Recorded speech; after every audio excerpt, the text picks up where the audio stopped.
was in a very special class.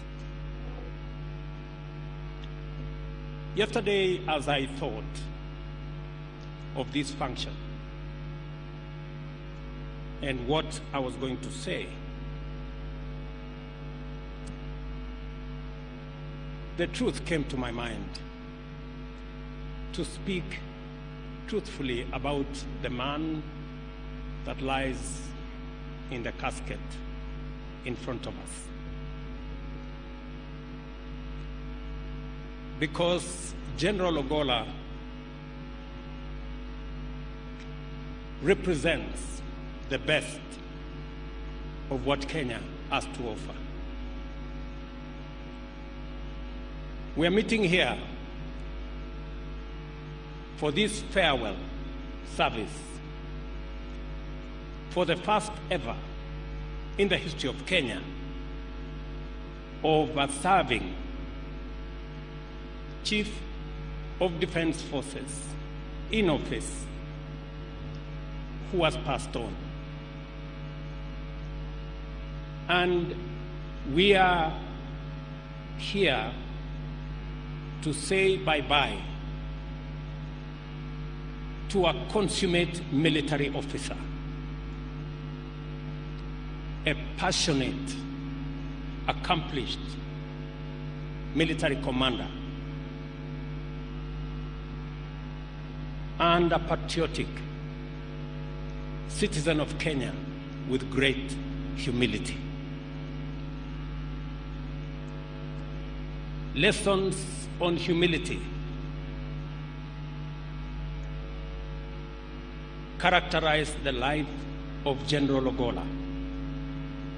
Even in his death, he is giving us lessons and lectures on humility.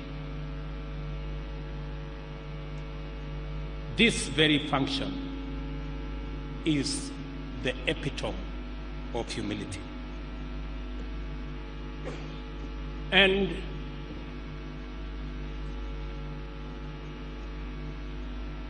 when it came time for me as Commander-in-Chief to make a decision on the next CDF,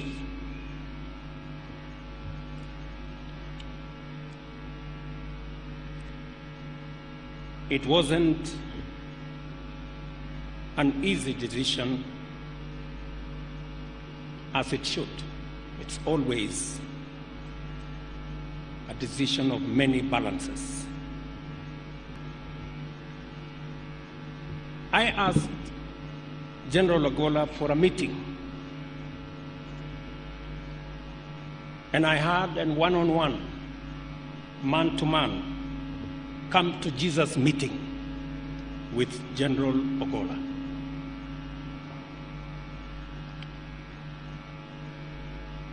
And when we concluded that meeting, General Ogolla told me the following: Mr. President, I have no defense. I will not try to defend myself. It was wrong what happened. And you have three choices. Either send me to court-martial, or have me retire, or forgive me.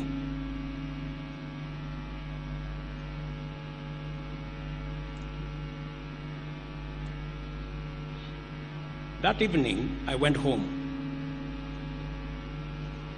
after that meeting, and I reflected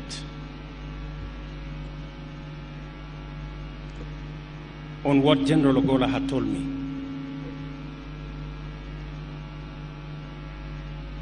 And in that reflection,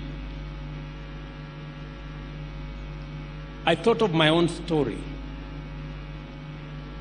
and my own episode at the ICC in The Hague, where circumstances had conspired and I was there.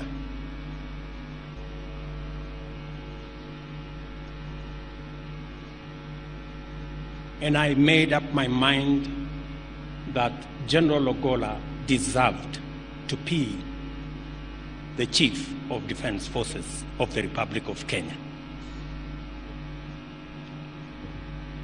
It is an appointment that I am very, very proud that I made. Last year, on December 9th, 2023, General Ogolla gifted me a framed photograph. On one side was a Bible verse from the book of Isaiah, chapter 41, verses 10, presented in beautiful calligraphy that read, and I quote, "Fear thou not, for I am with thee. Be not dismayed, for I am thy God.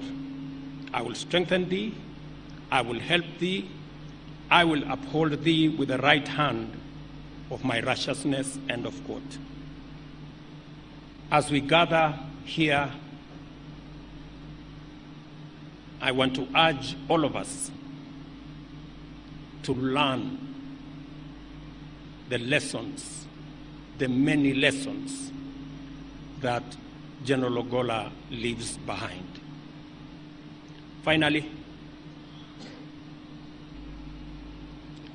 when I met the family, and I asked the family, and the family told me about what General Ogolla had wished, including being buried within 72 hours and many of the other things. I asked Mama and Joel, what was the nature of the conversation that led to General talking about his own death, surely? It marks the courage of a man who was ready. And he knew, even in the sermon he preached to us today, that life was mortal. For those of us who are scared of death, maybe General Ogolla again is giving us some lessons on how to be ready. Very profoundly, yesterday, many heads of state called to condole with the country. And one profound statement came from the president of Burundi. And he told me in Kiswahili, Mheshimiwa Rais, sisi wote tuko katika mstari. General inaonekana alikuwa mbele yetu, na sisi tujipange.